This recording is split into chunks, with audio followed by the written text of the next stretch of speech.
moi, je me présente vite fait. Donc, moi, c'est Thierry Indiqué. Donc, merci à l'équipe GDGX Marseille pour l'invitation.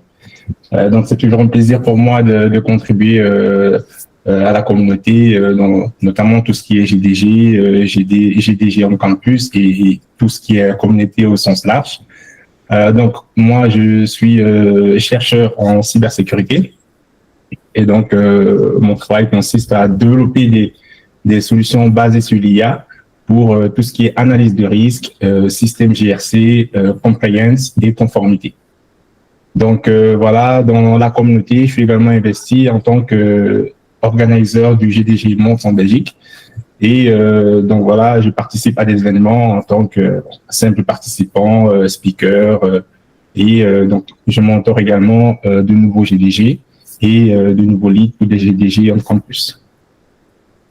Donc voilà, sans plus tarder, je vais vous demander juste de participer à ce petit sondage. Ça prend 1 minute. Ce que je vais demander, c'est juste à chacun de mettre son domaine dans lequel il travaille.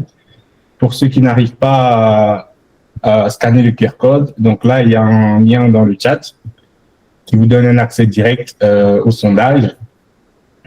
Donc, l'idée, c'est juste de renseigner votre domaine dans lequel vous exercez actuellement.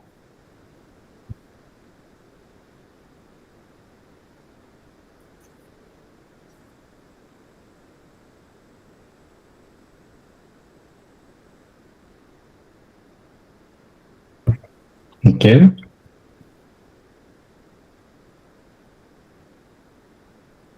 Digital, quality assurance, c'est cool parce qu'on a des domaines assez variés. C'est encore plus intéressant. Banque et finance. Voilà, je vois qu'on a un peu de tout aujourd'hui. C'est chouette.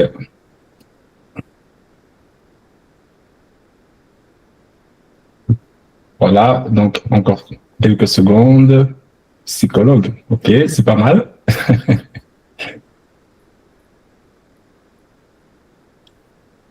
Ok, donc 8 personnes et là on a des métiers différents. Donc on voit l'équilibre dans les réponses. Il n'y a pas un seul qui revient 2 fois. Ça c'est encore plus intéressant. Ok. Donc merci pour la participation. Donc vous pouvez continuer à répondre au fil du talk. Donc on verra les résultats au fur et à mesure. Ok, donc, en une phrase, si aujourd'hui, avec tous les métiers que vous avez listés au slide précédent, on vous disait que vos métiers disparaissaient, mais pas à cause d'une crise ou alors à cause d'une quelconque situation, mais juste parce que un algorithme prend votre place. Ça, c'est la question que vous vous serez posée si jamais voilà, vous n'avez pas un œil regardant sur l'évolution de la technologie. Et c'est encore ce que certaines personnes pensent aujourd'hui vis-à-vis de leur métier. Certaines personnes sont d'autant plus inquiètes, à savoir sur l'état de leur travail aujourd'hui à l'avènement de tout ce qui est IA génératif. Mais là, il faudrait savoir qu'aujourd'hui, l'IA nous permet en fait de transformer la façon dont on travaille, nous permet en fait de grandir en compétences plutôt que de prendre notre place. Donc, on verra au slide précédent un peu plus sur ce sujet. Donc là, je vous invite à regarder un peu cette petite vidéo que j'aime bien utiliser comme référence pour montrer en fait à quel point ça va très vite l'évolution au niveau technologique. Donc là, à gauche, on a Will Smith en 2023 qui a été en fait généré en train de manger des spaghettis. Donc on voit à quel point la qualité de rendu a évolué en 2 ans seulement. Donc on se pose la question, qu'est-ce que ce sera en fait dans 3, 4, 5, 10 ans, dans les années à venir, que deviendront en fait nos métiers. Et donc sur l'image de droite, on voit que récemment, vous l'avez peut-être entendu, on a Accenture qui a licencié 11 000 personnes pour en fait réorganiser son plan d'intégration avec l'IA. Donc, Et ces 11 000 employés sont des employés qui ont été jugés ou qualifiés d'incapables, ou alors pas forcément d'incapables, mais de difficiles à s'imprégner les technologies IA. Donc là, ça leur a coûté leur travail, bien évidemment, parce qu'il n'y a pas eu une certaine curiosité ou alors un certain manque d'intérêt sur ce qui est de la veille technologique, notamment au niveau des technologies d'intelligence artificielle. Alors, petite évolution rapide au niveau de l'IA. On voit un peu dans les années 2010, donc j'ai pas voulu aller plus avant, parce que notons que les IA, ça existe depuis. Déjà au XXe siècle, on parlait de l'intelligence artificielle, bien sûr. Donc là, on voit dans les années 2010, on avait tout ce qui était prédiction basée sur des données, on avait de l'automatisation qui existait déjà, bien sûr. Donc on avait ces algorithmes d'apprentissage que des personnes utilisaient déjà dans leur travail. Et puis, vers les années 2015, on a en fait un boom au niveau du deep learning.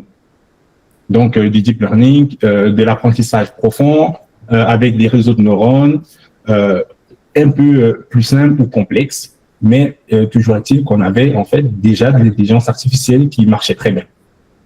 Et en fait, ça n'intéressait pas forcément tout le monde, parce que, faut se le dire, moi, j'ai fait un master en intelligence artificielle et le deep learning, c'est pas quelque chose qui intéressait tout le monde à cette époque-là. Donc, du computer vision, ça existait déjà, du langage, des modèles de langage existaient déjà, mais pas forcément génératifs. Bien sûr, on avait des modèles GAN, qui sont des modèles antagonistes, qui généraient déjà des images de personnes, mais c'était pas tout à fait ce qu'on a aujourd'hui avec des IA génératives. Alors en 2020, on assiste donc à vraiment cette révolution au niveau des IA génératives qui permettent de créer complètement du contenu, qui permettent de penser, d'imaginer. Bon, en 2020, ces IA n'étaient pas encore aussi performants qu'aujourd'hui. Donc, notamment avec des modèles comme GPT, Gemini, Claude et tout ce qui va avec. Donc, on a toute une liste aujourd'hui d'IA génératives qui nous permettent en fait d'exécuter nos tâches quotidiennes. Donc, on voit bien qu'en l'espace de 10 ans, on est passé en fait de l'analyse à la création. Alors, est-ce que l'IA change tous les métiers? Donc là, j'ai listé 4 exemples pour voir en fait comment est-ce que l'IA impacte nos métiers. Pour les développeurs, donc on a tout ce qui est GitHub Copilot, Cursor, qui est l'IDE révolutionnaire qui est utilisé par quasi tous les développeurs et qui est de plus en plus intégré dans les entreprises pour accélérer notamment le développement, que ce soit du développement web ou alors du code pour quelque raison que ce soit. Donc, ayant expérimenté personnellement ces technologies, donc je confirme que vraiment ça permet de gagner en productivité 5-10 fois plus, ça peut accélérer la productivité 5 à 10 fois. Donc, au niveau des designs, on a des IA génératives qui permettent également de créer des images, notamment même des vidéos. On a du Sora aujourd'hui qui permet en fait de créer des vidéos. On a du VO3. Au niveau des images, on a du Imagen qui permet également de générer des images. On a du DALL-E qu'on connaissait avant l'arrivée d'Imagen et GPT pour des images. Donc, au niveau des marketeurs, tout ce qui est création de contenu, community manager et tous ces métiers de la famille. Donc, aujourd'hui, la majorité des community managers utilisent l'intelligence artificielle pour créer, que ce soit des posts, que ce soit des idées de design pour des flyers, pour des contenus numériques. Donc, la majorité se sert en fait de l'intelligence artificielle parce que en fait, c'est devenu une certaine tendance dans le domaine, même en sécurité, qui est d'ailleurs en fait l'une des raisons pour lesquelles je me suis orienté dans l'application de l'IA en cybersécurité, parce qu'aujourd'hui, on a tout ce qui est CTI, Cyber Threat Intelligence, qui permet en fait de faire une sécurité, de mettre en place une sécurité proactive sur base de l'IA qui permet d'analyser les nouvelles menaces et de prévenir en fait le système pour mettre en place de nouvelles mesures. Donc, c'est en quelque sorte ce que je fais pour mon travail. Donc là, je me suis orienté dans ça parce que je reste à jour sur la veille technologique afin de ne pas être dépassé. Donc ça, c'est quelques changements qu'on peut observer dans nos métiers aujourd'hui. Donc, je crois qu'il y a une question. Donc, je répondrai, s'il y a une question, je répondrai aux questions après. Donc, que disent les chiffres? Donc, les études aujourd'hui disent qu'on a 80%, on aura environ 80% des métiers qui seront transformés d'ici 2030 et 10% environ qui seront totalement remplacés. Donc, ça, 10% totalement remplacés. Est-ce que le domaine dans lequel j'exerce sera totalement remplacé par une IA ou pas? Si c'est le cas, il est temps de réfléchir à une réorientation ou alors une intégration de l'IA dans ce qu'on fait pour en fait améliorer notre travail au quotidien. Donc, on aura environ 50% des compétences qui vont devenir obsolètes. Pourquoi? Parce que elles pourront être effectuées 100% par les IA. Donc là, il est important de retenir en fait que actuellement, il n'y a pas de métier qui change, mais en fait, ces métiers évoluent tout simplement. Donc, c'est notre responsabilité de rester à jour afin de voir comment est-ce qu'on pourrait appliquer cela à ce que nous faisons. Donc, quelques exemples de métiers menacés par l'IA. Donc, je note que menacés par l'IA, ça ne veut pas forcément dire que l'IA va les remplacer entièrement, mais voilà, il y a un certain risque et je pense qu'il est temps de se mettre à jour. Des métiers administratifs, notamment tout ce qui est métier de saisie, génération de rapports, tout ce qui est facturation automatisée.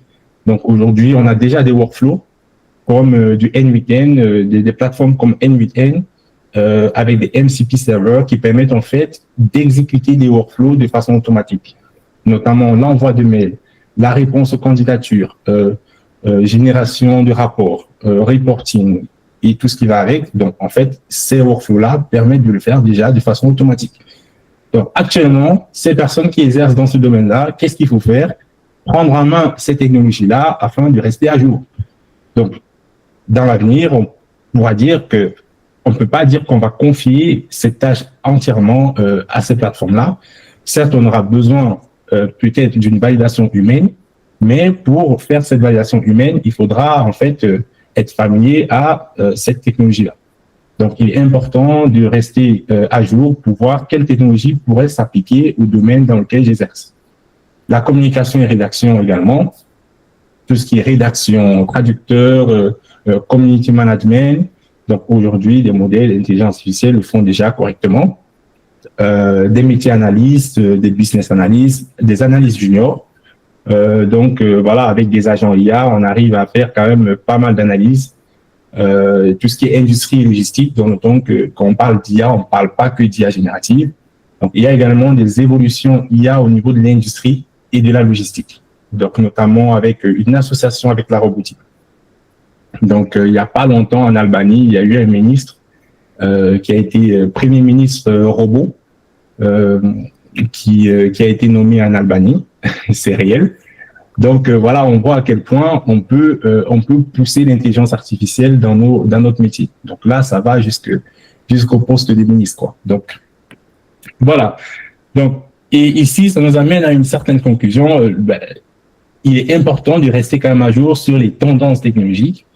Parce que en restant à jour, ça nous permet d'anticiper au mieux ce qui pourrait arriver dans l'avenir, d'être à jour sur certaines plateformes ou certaines technologies, ou alors peut-être d'éventualiser certaines réorientations. Alors, qu'est-ce que ça donne pour les profils tech? Donc, pour les profils tech qui ont déjà une certaine connaissance dans tout ce qui est métier de la tech ou alors technologie, il est important de rester, de garder en fait l'œil sur tout ce qui est veille technologique, notamment en s'inscrivant à tout ce qui est daily digest, savoir l'évolution du marché, pas apprendre une technologie pour apprendre, mais en fait voir son impact sur le marché. Est-ce qu'il y a des personnes qui l'utilisent de plus en plus? Qu'est-ce que cette technologie apporte réellement? Donc, en fait, utiliser l'IA comme un copilote, le but, en fait, n'est pas d'abandonner cette tâche quotidienne aux IA, mais en fait de l'utiliser comme copilote, comprendre un minimum ce qu'on fait, l'aspect sécurité, donc ne pas négliger également l'aspect sécurité avec tout ce qui est normes et régulations qui sont sorties récemment avec l'Union européenne, notamment tout ce qui est Cyber Resilience Act, qui impose en fait aux entreprises de mettre en place, de respecter certains requirements avant de pouvoir mettre sur le marché leurs produits digitaux. Donc, on a les AI Act également, donc on a les normes comme l'ISO 42001, liées en fait au système de management d'intelligence artificielle. Donc, ça également, c'est un aspect à prendre en compte. Il est également important d'avoir une vision produit, savoir ce qu'on veut construire. Donc là, il faut noter que plus on comprend ce qu'on fait, meilleur sera le résultat qu'on aura de l'IA. Donc en fait, parce qu'on donnera des directives assez pertinentes à l'IA et cela améliore en fait les résultats que nous obtenons. Alors là, je peux dire en fait, l'IA remplacera uniquement ceux qui arrêtent d'apprendre. OK. Donc pour les profils non tech qui comptent en fait s'intégrer dans la tech ou alors faire une reconversion, là il y a 5 étapes. Première étape, donc prendre en main déjà les bases de la tech et de la donnée, comprendre tout ce qui est principe basique de l'informatique, le fonctionnement algorithmique, s'approprier un langage de programmation. Donc là, à ce niveau, c'est vraiment intéressant parce que ça dépendra du domaine dans lequel on souhaite se réorienter. En fonction du domaine, il y a des langages qui sont prédominants, que ce soit dans le domaine de la statistique où on aura du R, dans le domaine de l'optimisation où on peut avoir du Scala, dans d'autres domaines, on peut avoir du Python, dans le développement mobile, on peut avoir du Flutter, React Native, dans le domaine du web, de l'Angular, et tout, voilà. Donc, s'approprier un langage de programmation ou un framework, ça c'est super important. L'usage concret de l'IA, donc, une fois qu'on s'approprie le langage de programmation ou alors la plateforme, on peut donc créer un mini-projet ou plusieurs pour en fait en faire usage concrètement. Voir comment ça se passe, comment est-ce que l'IA fonctionne avec cette technologie-là, comprendre comment est-ce qu'on peut débugger une solution générée par l'IA. Ensuite, là, on essaie de se spécialiser, se construire un portfolio vraiment pertinent qui pourrait nous donner une certaine visibilité. Donc après, lorsqu'on va chercher du travail, on aura quand même des projets concrets qu'on pourra montrer à l'employeur. Et dans notre visibilité qu'on aura construite, nous permettra en fait de montrer aux recruteurs que voilà, on a pu faire quelque chose de concret pendant ce temps. Donc là, ça jouera 100% à notre avantage. Et enfin, comme ceux qui sont déjà dans la tech, la formation continue. Donc une fois qu'on s'est déjà approprié la technologie, continuer la formation, notamment avec la veille technologique, l'appartenance à des communautés. Si je suis intéressé par l'IA, peut-être des communautés IA, des communautés de dev, des communautés de data scientists, des communautés, et voilà, et j'en passe. L'appartenance à ces communautés-là nous permet de garder ces notions pour ne pas les perdre en fait au fil du temps et ne pas être dépassé. Alors, qu'est-ce que ça donne en conclusion? Donc, l'IA transforme tout. Donc, ça c'est clair. Dans quelques années, on va assister en fait à une transformation de la majorité des domaines métiers, que ce soit dans le médical, où on a déjà des assistants en chatbot qui permettent en fait de faire des diagnostics. Et là, il faut avoir des modèles déterministes. Il faut savoir comment est-ce qu'il faut configurer un modèle pour pouvoir l'utiliser dans le domaine médical afin de ne pas biaiser les diagnostics. Donc, que ce soit dans le domaine médical, dans le domaine industriel, dans le domaine, peu importe le domaine, donc on voit que on a quand même un impact significatif de l'IA.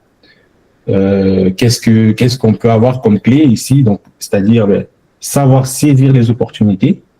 Qu'est-ce que j'entends par saisir les opportunités? C'est tout simplement, en fait, pendant ma veille tech, j'ai vu qu'il y a une techno qui est de plus en plus utilisée et en fait, elle a un avantage significatif et je pense que dans 2-3 ans, elle va prendre de l'ampleur.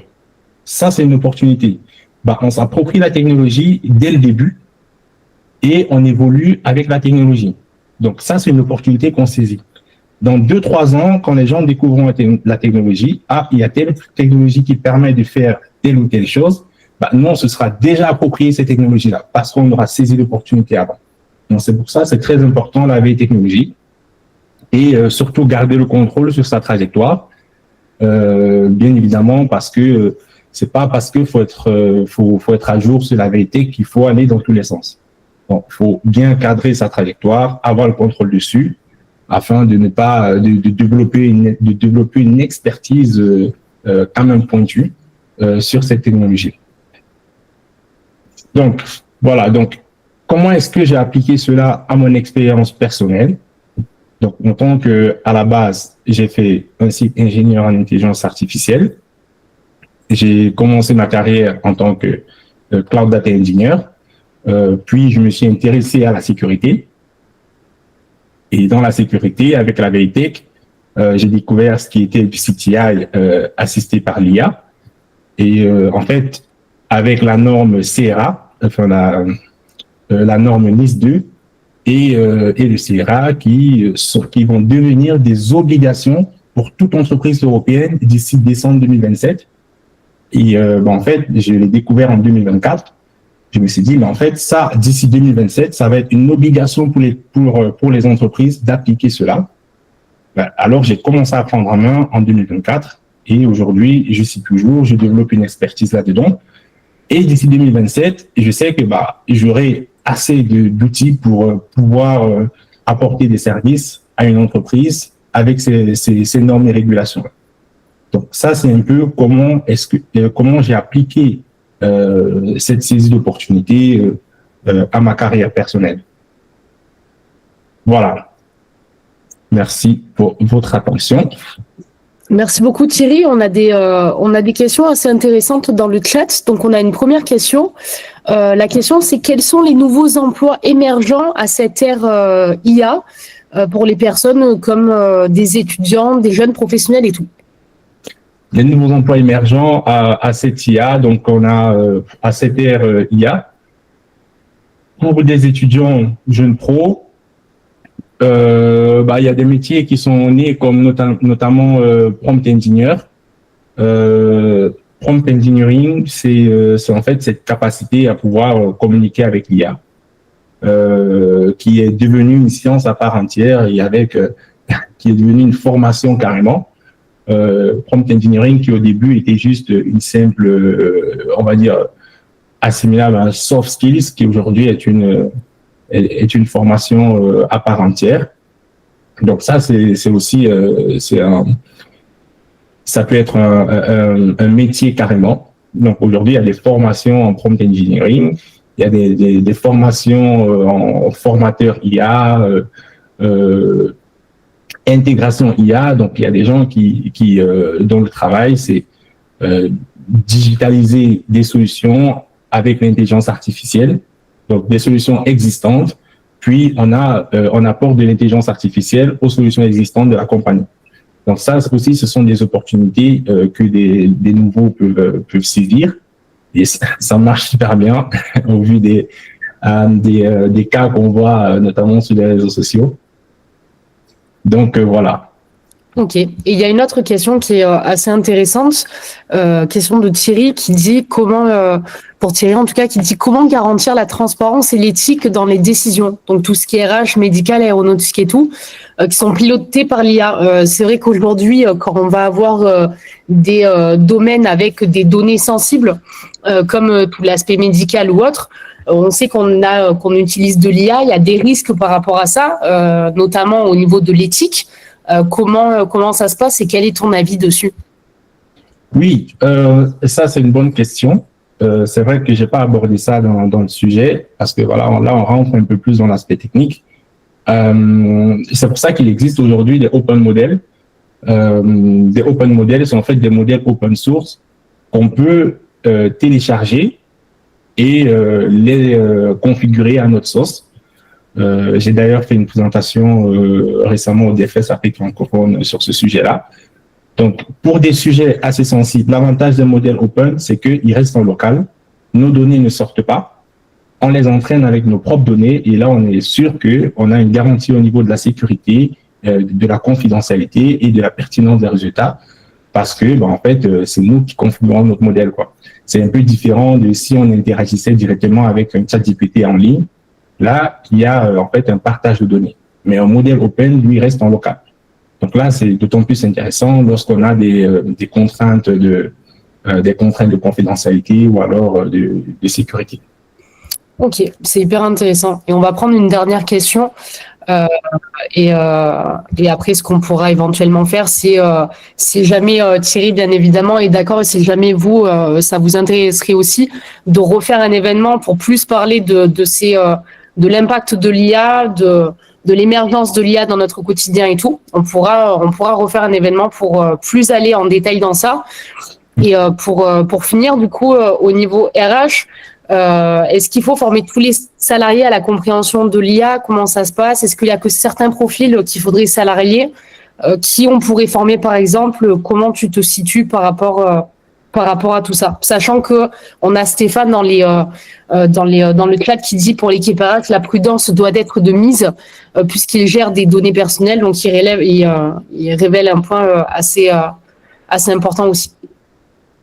Oui, on a les modèles open peuvent être aussi multimodaux. Hein, donc, on a des modèles open source qui prennent en entrée des documents.